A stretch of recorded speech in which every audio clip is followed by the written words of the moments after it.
What's good, everybody? It's your boy Hamza from Arthur Gaming, and today, guys, I'm coming to you with a brand new Orcust deck profile. And I'm sure you guys have seen this at Juan Weiss's Dusseldorf. This is just my specific take on the deck. By no means do I think it's the best deck, but I do think that this build is the healthiest, and it gives you a lot of different avenues of play. Once again, guys, we're really close to that 2K mark, so make sure you subscribe, and we'll be giving more details about the giveaway at the end of this video. If you guys like the video, make sure you like the video, subscribe, and turn on that notification button. Without further ado, let's get straight into the deck profile. So starting off with the Danger engine, we're playing 3 Danger Nessie, 3 Danger Snake, 3 Danger Jackalope. And these cards are like the best 9 dangers you could play. When you think about the Danger engine, you just think about these 9 cards, and then everything else is just I guess you could say tech. So from these 9, I'm playing, of course, I'm also playing 2 Danger Mothman. These cards are broken in their own because not only do the dangers just let you discard your hand and filter out your hand, but they also let you, this card in particular lets you filter your hand. So even if it gets hit, it's still Dark World dealing. So you can pitch the Nightmare you drew, you can pitch your other Orcust monsters, you can pitch your PK monsters you drew just to trigger their effects. And I was thinking about actually upping Mothman to 3 just because it's broken and it's also level 4, so it actually works with the as-thought plays. So those are some of the dangers, and then the last 2 dangers I play is 1 Chupacabra, 1 Bigfoot. Chupacabra in itself is really broken because if Nessie gets hit, you have a choice of grabbing any other danger monster or Chupacabra, and Chupacabra will become a guaranteed special summon because even if he gets hit, he can just reborn the Nessie. And Bigfoot at times has come up because not only is he a 3K beater and helps you push for game if you have the Borosword play, but Nessie can also search him to out annoying floodgates there can only be 1 and Rivalry and goes in. Nessie can actually just search him when he gets hit, and then you just reveal Bigfoot in your hand. Bigfoot will get sent to the graveyard, just pop the floodgate, and then since you're a graveyard-oriented deck, you just pop off. So that's the danger count. I think it's 15. I wouldn't really change anything. I was thinking about adding a Thunderbird just because Thunderbird outs back row, but I would just either add the Thunderbird or I would maybe cut a Mothman or cut a Chupacabra because Chupacabra doesn't really come up that much, although it is a nice level 4 to have. Then moving on to the Orcust cards, and this is the main engine that you really just hope to see. You want to see at least 1 Orcust monster in your hand, is 2 Harp Horror. Basically what Harp Horror does is, Harp Horror special summons 1 Orcust monster from your deck, but he does lock you into dark monsters. So if you're going to be comboing off or anything like that, we will have a combo video showing you guys what to properly do with the deck. But yeah, Harp Horror is one of the better ones because Harp Horror lets you special summon from deck. And with Babel on field, it becomes an E-Telly, and it helps you trigger your Orcust effects, and it just helps you tutor out your monsters. And he's the heart and soul, and you guys can see in other decks they play 1 of each Orcust monster. You'll see that I'm playing 2 of each just because these cards are just so broken in their own respect, and you'll see in my extra deck why I play them. Then I play 2 Symbol Skeleton. Basically what Symbol Skeleton does is he reborns from the graveyard, so he's like a monster reborn. With Babel, he's a quick effect, and he lets you reborn these cards, so you could Foolish, Harp Horror, and he lets you also reborn your Link monsters. So your Link monsters have limitations where when you use their effects, they can't attack. You can just link them off and then reborn them back, and they can still attack because it's a soft lock. It's not a hard restriction on the card. So I play 2 Harp Horror and 2 Symbol Skeleton, and then you play 2 Orchestrated Nightmare, Orcust Nightmare. Basically what he does is when he's sent to the graveyard, you can target 1 monster on the field.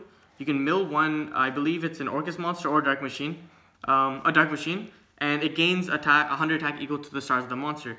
So basically, he's what you're going to be bringing out with your Nightmare Mermaid. So you actually want to play 2 because if you see 1, the combo's kind of dead because then Mermaid won't be able to get you the other monster on board. So you want to play this card. This card's really good for recursion as well because most of the times you Galatea shuffle this card back. So then during your turn, you can still trigger these cards. So the other decks that play the ones of these, and the reason why I don't think they're that good is because they're really glass cannon. So they'll just full on just dump all their cards, make a board, and then they have no more Orcust monsters. So then they're relying on dangers, and dangers in themselves aren't that good top decks. And the other engines in this deck as well just turbo out your Phoenix, your Mermaid, and your Cerberus, and you've already gone through them for the combo. So you're not really left with much. But playing 2 of each of these monsters gives you a better grind game, and against Salamangrates and Subterrors and stuff like that, you're going to be forced into the grind game. So you're going to want to see these cards in your deck still. You're going to be ending with these cards are going to be banished at the end of the combo, but you still have 1 Harp Horror, and this is always a dead Harp Horror in those decks. But in my deck, you can Harp Horror, bring out Symbol Skeleton, And Symbol Skeleton, you can link off and you can reborn all your other link monsters. And then for the last Orcust engine card I play is the One World Legacy World Wand. Basically what he is he's a DDR, so you can banish him and you can reborn any of these Orcust monsters. It's a dark machine, but you're not really banishing other dark machines other than these Orcust monsters. He's really crucial to the combo, but if you draw him, it doesn't matter because you can always pitch him off of a danger, or you can summon sword, give it to your opponent, and then Cerberus pop the card and still be able to trigger it. All you need to do with this card is you just need to get in the graveyard anyway. These other cards, like with these as well, they're not bricks because you can still get them in the graveyard, and you can actually just normal summon these cards and go into the play. But Nightmare is the brick, so you want to be playing 2 of them so you don't actually just see the one and just lose because you can't combo. So that's it for the Orcust. Monsters, I wouldn't recommend playing the Brass Bombard, I think, at level 1, just because his effect is like really niche. Like you have to have an Orcust monster in your hand, and then you have to banish one. So the reason why I bypass that is you just play 2 Nightmares. The reason why you play the level 1 is because the level 1 will be able to summon the Nightmare from your hand. But if you play 2 Nightmares, you'll never need to play a bad card in your deck. And like, yeah, people have been talking about, oh, you can 1-for-1, but 1-for-1 doesn't actually trigger the dangers because 1-for-1 sends, it doesn't discard. So that's really important to know. So you just don't play the Brass Bombard. That's it for the main engine cards. And then for some more, I guess, extenders and starter cards, we play 2 Phantom Skyblaster. Skyblaster is really broken because he, just like the other cards I'm going to show you, is a 1-card combo. So basically what you do is you just go normal summon Skyblaster, his effect will trigger and it'll summon a token. And then literally you'll just link that in the token into like a free Nightmare monster, and then into a Mermaid, and you literally have full combo. Also, he helps you extend with Boral Sword plays going second, and he just helps you break boards as well. Like Skyblaster is really broken, and he's a dark monster. So the Orcust limitation doesn't really restrict you at all because, yeah, he's a dark monster. Not much to say. Like I didn't want to play 3 because you don't want to open multiples, and the danger is going to be constantly drawing these cards, so you don't want to brick on too many normal summons in this deck. So that's the reason why I only play 2 Skyblaster. Again, like these are my ratios. If you guys want to change them, you can. But I do believe that you should test with 2 Skyblasters. Then I'm playing, obviously you know me, like I'm not going to go a deck without playing Warriors. So I'm playing triple Space Connector and the 1 Aqua Dolphin. And just like I said before with the same reasoning behind Skyblaster, Space Connector in itself is a 1-card combo because you literally just go normal summon Space Connector, summon the Aqua Dolphin, use Aqua Dolphin effect. Say you have a Danger, say you have Orcust, say you have PK, say you have anything in your hand, you can just discard this card, discard the card, rip a hand trap out of their hand, and then literally go into a Phoenix, a Mermaid, and then combo off, and your Mermaid's guaranteed to resolve because they don't have any hand traps, and if they do, they're just left on 3 cards, and like depending on what you pitch, you can extend completely. You can literally make Rusty if you just have these 2 cards and you pitch a Danger. So the deck's very versatile, and Space Connector comes in really clutch. Also, like I'm sure you guys saw in the feature match in the finals when he had the Aqua Dolphin and he ripped out the Radiant Kaiju. You can also do that if you open 1 more extender. So you would just leave the Aqua Dolphin on field, and then as you're comboing off, summon sources will hit 24. And if you need any other boosted monsters, that's why you play the Bigfoot to rip out the last the Kaijus out of their hands. And yeah, like maybe you could up Aqua Dolphin to 3 just because you have the dangers, and it's just like really nice to have. But again, like you don't want to see too many normal summons in your deck because the dangers are going to be drawing you and filtering the cards, and they're not extenders. These cards are more like starters. And then I'm playing literally the best normal summon that this deck has to offer is 3 Nightmare Corruptor Ibli. This card's insane. Like in other combo decks, obviously you don't want to draw this card, but in this deck, you absolutely want to see Ibli because Ibli like starts so many combos. There's so many different lines of plays you can go into Ibli. There's like, I think 6 or 7 different combos you can just do with just one single Ibli. And the reason why it's also broken is you can go normal summon Ibli and then automatically just go into the Mermaid, and then you can go Chain Link 1, Chain Link 2, so it'll protect it from the Ash Blossoms. And then as soon as they get the monster, they're locked out of Gambling and Impermanency and stuff like that. So Ibli is like literal insane. And people forgot to play around these cards. Against Salamangreats, you can get a free draw because you just give them the monster and then you just Cerberus pop it when it's calling, and you just get a free draw. So you gotta watch out for that. And I guess an alternative to Ibli, because Ibli is kind of up in price, you just play Formid Skipper. Formid Skipper came with a Salamangreat structure deck, and basically what it is you just I think it's reveal 1 extra deck monster, and then it just gets that name. So you would reveal Nightmare Phoenix and then link into the Nightmare Mermaid, and it's the exact same thing. I thought about playing it, but with all these other normal summons in the deck that you play with, these and the Skyblasters as well, if you're playing 3 more Formid Skippers, you're actually going to brick a lot more often because this is 40 cards flat. The dangers, like literally turbo, you're playing 15, so you're literally playing 25 cards in your deck. the odds of you comboing every hand is literally 100%. And if you play the other normal summons, you're going to brick. This is the card that you want to be normal summoning 50% of the time. This is the card you want to be normal summoning the other 50% of the time. Sky Blaster is just nice to draw. Not much to say about that. It believes mandatory in this deck, but again, if you don't have it, you play Forward Skipper. Then, going on to the PKs, I just play the 1 Cloak and the 1 Boots. This is all you really need. If you draw one, you still have one in the deck to dump with Rusty. If you draw both, they're dangerous pitch them. So you literally just get the Shade and the Spell card. It doesn't end you on the Fog Blade, but it still gets you Shade and the Spell card, so you can still combo off. Literally with any 2 monsters with these 2 cards in your hand, you have full combo. And you just end it with the Azathoth play, and most decks can't play through it anyways. And even Salamander Gates gets done. If you want to, you can up the boots count, not the cloak count obviously. Just so if you see one more, maybe you can special it because you control the Rusty and get an extra Fog Blade.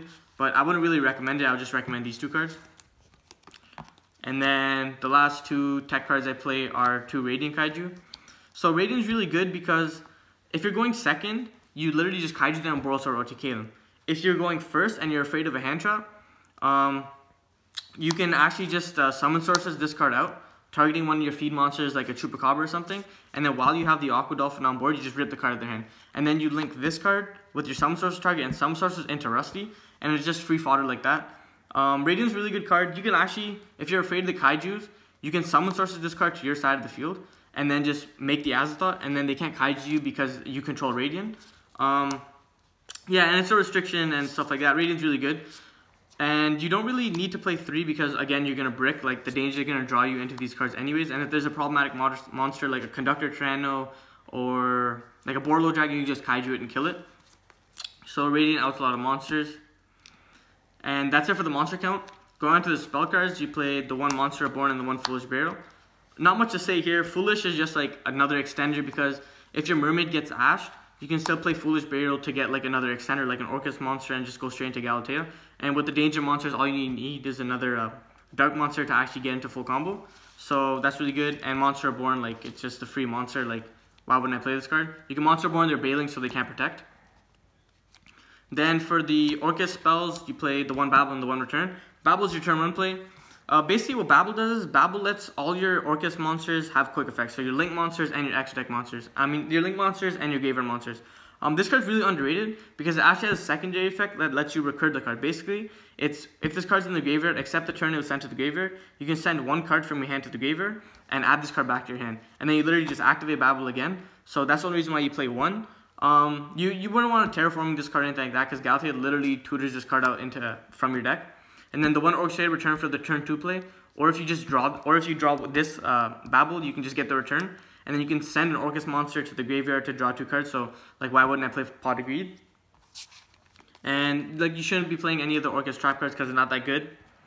Then the last cards you play in the deck are to round out the PK engine. So, 1 Rank Up Launch, 1 Shade, and the 1 Fog Blade. So, if you open any of these cards already, you're guaranteed you can get these just because Shade will get, Boots, will get it, and then Rusty will set the other. I was thinking about playing 2 Fog Blades, but again, like, if you open a Fog Blade and a Danger pitches one, it turns off Shade, so it kind of limits your plays. So these cards are, like, obviously this is the best ratio, like, you don't play anymore. And the Rank Up Magic Launch is really good because it just lets you rank up and literally win the duel. So why would I not play that card? So that's the main deck, 40 in the main deck. Wouldn't really change anything, like I said. If you want budget options, like I said before, you play Forward Skipper because that card is actually really underrated. But apart from that, nothing really to change, maybe a Thunderbird. Moving on to the side extra deck, we played the tokens for Sky Blaster because you need them. If you have a green Ojama, hit me up. Then we played the 1 Nightmare Mermaid for the Link one. I was actually thinking about playing Nightmare Mermaid at 2 because this deck literally turbos out Mermaid like it's nothing. And you have 5 targets for Mermaid to summon out of your deck. You have triple Ibli and you have 2 Orcust Nightmare. So, like, you literally, this card can turbo out, like, it can literally start so many Link plays because even though the Orcust monster is locking in the dark, like, Boral Swords are dark and all those other cards are dark, so you can literally just still kill your opponent. But I realized that the extra deck space got kind of tight, and I wanted to fit in another card for a different combo, which I'll show you guys. And Mermaid, like, she's just really strong, and yeah, she's a water, but basically you just make her before you do your Orcust play, so the limitation doesn't affect you. Then I also play the 1 Phoenix and the 1 Cerberus. basically what these cards are is just like, you use it to ladder, and then you just link into the mermaid. So say you have any two monsters on board, like say you have like a Radiant and a Cloak. You'll link Radiant and the Cloak away into the Cerberus or the Phoenix. So basically you go into the worst one. If you're dueling against Salamangreats, like both of these cards have applications. So for example, say you're dueling against like another Orcust deck, you'll go into the Phoenix, you'll link the Phoenix away, pitch a card, and then summon Mermaid, and then Mermaid will summon the Nightmare off the card you pitch. So yeah, like I was thinking about playing 2 Nightmare Phoenixes just because I think that we're in a back row format, but it hasn't really come up because Cerberus also helps you just out annoying monsters like Silquidus and other cards like that. So I wouldn't really change these 2 monsters at all. And then the last link 2 I play, or well, the second last, is Space Insulator. This is the card I was talking about why I cut the second Mermaid for. Is in this combo, if you open Ibli with an extender, you can end with the Bomber Dragon and a Longersu with the Babel. So it'll be a quick effect. You'll be literally controlling their board state, and you can take any monster. And the reason why this is important is you can make it with Sky Blaster as well as Shade Brigandine. So this card will always be live. And like you notice, I don't play Link Spider and Link Creeper because again, like this space is super tight. So Space Insulator just fits in that role because it's a lot more diverse, and it's also a dark monster, so you don't get trapped by the limitation. And then the last Link 2 we play is Galatea. She's like the Link 2 like of the deck. Like it's really insane. Like she's like the Electromite, the Assault, the Double Helix. Like she tutors a lot of the cards out. Basically, what her effect is, you can shuffle back one banished machine type monster from your banished zone into the deck, and then you can. So it's not a mandatory effect. So you can set an Orcust spell card or trap card directly from your deck to the field. Basically, that's how you tutor your cards, and it's not a mandatory effect. So if you just want to get recursion, you can just shuffle a card back, and then that's it. Then for the Link 3s, you play the one Longersu. Basically, Longersu, what he says is when he's linked, not co-linked, when he's linked. So basically, if he's pointing to a monster or a monster points to him, he can't be destroyed with card effects. So this is how you get the Bomber Lock, like I said before, guys, I'll show you. And he has a quick effect. Shuffle back, I believe it's 2 banished machine type monsters. Send 1 link monster to the graveyard. So he doesn't necessarily be needing to point to the monster. Say your opponent has a Saryuja over here, and it's pointing to a Colossus. And Longersu's here, you can use Longersu's effect. Shuffle back 2, and then just send this monster to the graveyard. And again, it's non-targeting, non-destroying, so it gets around like annoying cards like Chaos Max, like Borreload. It helps you out a lot of annoying cards. He does have the restriction, but like I said before, you link it off into like the Bomber Dragon or what I'm going to show you, and he just summons himself back and he can attack. And it's 2500 beater, so it's really nice to have. And he's a Dark Machine, so you're not ruined by the limitation. Then the Nightmare Unicorn. This card comes up a lot because if you're going second, you're going to go into like a Phoenix, pitch a card, pop a card, and then go into a Unicorn, pitch a card, shuffle back another card, and then go into the Mermaid after. And a lot of people forget that this is a Nightmare monster, so you can just sacrifice the Link 3 for the Link 1 to literally OTK your opponent, because as soon as you get to this card, you can literally get to like a Link 6, a Link 5, and cards like that. And again, like if you notice, Unicorn's a dark monster, so you're not ruined by the restriction again. And like pitching cards is just really nice with the dangers in the Orcust monsters, and like non-destruction removal is pretty nice. And then the other Link 3 you play is Summon Sorceress. Like she doesn't really need an explanation. Like she's the reason why you can Borrow Sword and Azthoth and all this sort of other nonsense that you can pull off of the deck. Again, no explanation needed. And then one Rusty Bardiche. Like this card's literally appeared in every deck I play. Like you don't really need to be playing. Like you don't need an explanation on this card. Basically, you just tutors all your PK cards. And if a Dark XYZ monster summons, you can pop a card. And you'll see in my XYZ why like going second, you can literally pop 2 cards guaranteed. And then if you have like the Redoer, it'll trigger the Redoer as well. So you just out 2 monsters. Like Rusty has too many effects. Like he definitely needs to be checked on the ban list. Then for the Link 4s, I play the one Orcustrian. This is, like I said, guys, this is the reason why I said that this is my take on the deck. Basically, what he does is he shovels back 4 machine type monsters, and then he skill drains all Link monsters, and then he puts them to 0 permanently. And basically, what that is like I said with Longersu, he doesn't need to be pointing to the monsters. He can point to 2. Your opponent's some sorcerers can point to 2, and he'll skill drain all 4 of them, and their battle stats go to 0 as well. So he's really strong, and he's the Link 4. So all he takes is 1 Orcust monster plus like another monster. So you like use the Longersu, shuffle a card back, make Symbol Skeleton and Longersu into him, and then reborn Longersu over here. So Longersu will be pointing here, and Orcustrian will be pointing here. So you literally cover 3 zones, and then Orcustrian will skill drain the zones, and then if there's another problematic card, Longersu will just send it. So it's like a nice, cute little lock that you can pull off. And again, guys, I'll show you the combos later. And then we play the one Borrow Sword Dragon because it's literally game. Like any 2 monsters becomes this card. So all you need is this card, and then you'll get Harp Horror, so you're literally missing 300 damage. If they have a monster on their board, it's guaranteed game. Just getting into Mermaid, this card is guaranteed game. So yeah, like if you don't have Borload, you can just play Borload. It does the exact same thing. You just can't kill him, but you just control the board state. So like again, you guys, you're not missing out on anything if you don't play Borload. And then last thing for is Bomber Dragon, because he's the heart and soul of one of the combos. Most decks can't play through this. He literally just nukes the main monster zone, and like people just scoop to it. And having the Longirsu lock is really, really important. As I'll show you guys, like if you like say you Aqua Dolphin, your opponent has like Twin Twisters, and you don't want to commit to that, you can just summon Bomber Dragon with Longirsu, and it'll just deal with the cards. And this is the reason why I play Space Insulator as well, because I think Bomber Dragon's super important. And even like going second, you can literally punch somebody with Bomber Dragon and just deal 2600 to them, because like a Colossus in defense position. So even though you didn't out the Colossus, they have trouble outing this card, and you just burn them. So helps with time applications as well. Then I play the one Phantom Knight's a Break Sword. Like I said, him with Rusty literally outs 2 cards, just like this. You go summon Break Sword, Rusty will trigger pop a card. You go Break Sword, pop 2 cards, and if you use 2 PK monsters, it reborns them as level 4s. And yeah, Break Sword is really strong. Like popping your own Fog Blade as well, and then reborning the Rusty is another like nice thing to do. Yeah, Break Sword just all around really good card, and I'm glad I played it. Then I played one Time Thief Redoer as well, and then one Azthoth. This is just the Azthoth combo. I don't play Thanatos because sometimes, like, even if you get Twin Twisters in the standby phase, Redoer will still be live, like, and you can still take card top of your deck. So you can have a spell trap monster Redoer, and that's a problem because most decks nowadays can't really OTK you. So literally having Redoer control the game state is like a new win con that this deck has. And even like going second, you can just summon the Redoer, use Redoer's effect, Phoenix Wind Blast a card, and then Rusty will pop the other card. So yeah, that's 15 in the extra deck as well. Side deck, like I've said in my other past videos, it just depends on what you're facing against. If you're facing against a lot of back row heavy decks, you play Red Reboot, because this deck can actually just kill you going second. Maybe more Kaijus, definitely Pankratops, Twin Twisters, and stuff like that. Again, guys, I'd like to thank everybody for supporting the channel. Like, give a huge shout out to all the Patreons who supported our channel, and if you guys want to join the Patreon, the link will be in the description below. If you guys like the video, like the video. Again, subscribe if you're new, hit the notification bell. This is Hamza from Other Gaming, signing out. Peace.